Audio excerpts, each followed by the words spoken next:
Sobat Kairos yang dikasihi Tuhan Yesus Kristus, renungan firman Tuhan bagi kita saat ini tertulis dalam 2 Korintus 8 ayat 9. Demikian,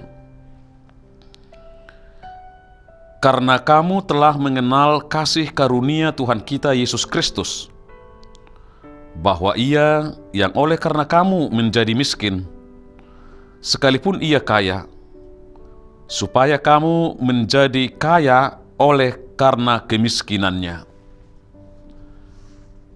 Sobat Kairos yang diberkati Tuhan Yesus, ketika kecenderungan hati manusia berlomba menjadi orang kaya, Kristus Yesus yang adalah Allah malah meninggalkan tahta kemuliaannya di surga. Dia mengosongkan dirinya sendiri dan mengambil rupa seorang hamba dan menjadi sama dengan manusia. Tidak berhenti di situ saja.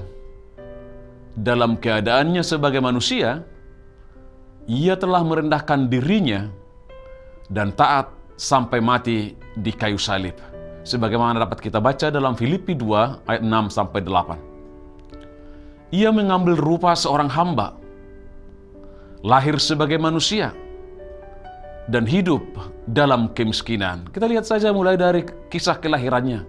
Lahir di kandang domba. Pada masa kanak-kanaknya harus diungsikan ke Mesir, menunggu Herodes mati. Sebelum memulai misinya sebagai Mesias yang menderita, dia harus bekerja sebagai tukang kayu, membantu Yusuf di Nazaret. Dan dalam masa pelayanannya, Yesus sendiri berkata, serigala mempunyai liang, dan burung mempunyai sarang, tetapi anak manusia tidak mempunyai tempat untuk meletakkan kepalanya. Sobat Kairos yang diberkati Tuhan Yesus, Yesus tidak hanya menjadi miskin secara materi, Ia juga miskin dalam kehormatan. Ia dihina. Saat Dia butuh dukungan di jalan salib itu, para murid malah meninggalkannya. Bahkan dalam puncak penderitaannya di kayu salib, Ia merasa ditinggalkan Bapaknya sendiri. Namun semua kemiskinan yang dialami oleh Yesus Kristus menjadikan kita kaya. Apa arti kaya di sini?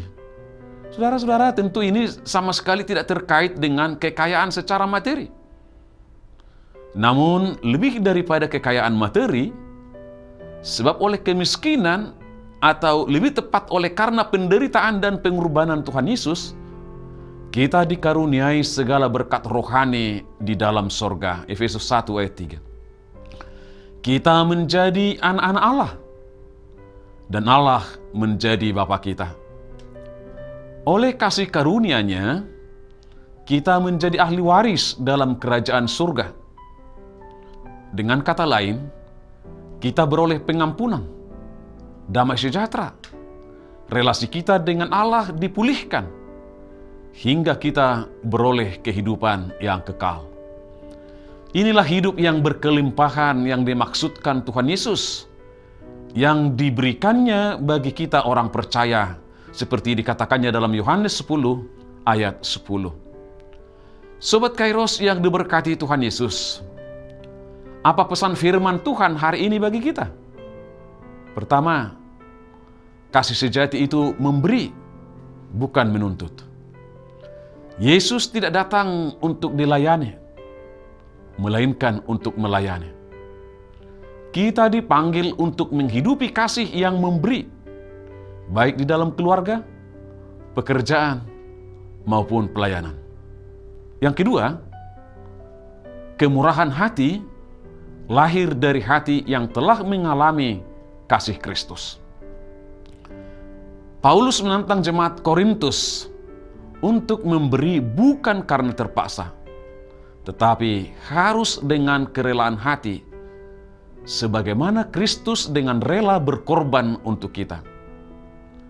Memberi bukan soal jumlah, tetapi soal sikap hati.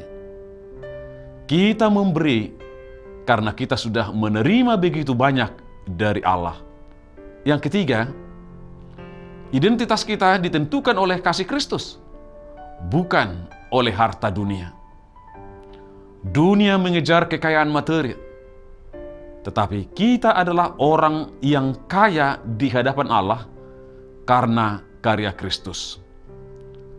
Bagaimanapun kondisi ekonomi kita saat ini, kita sudah sangat diberkati.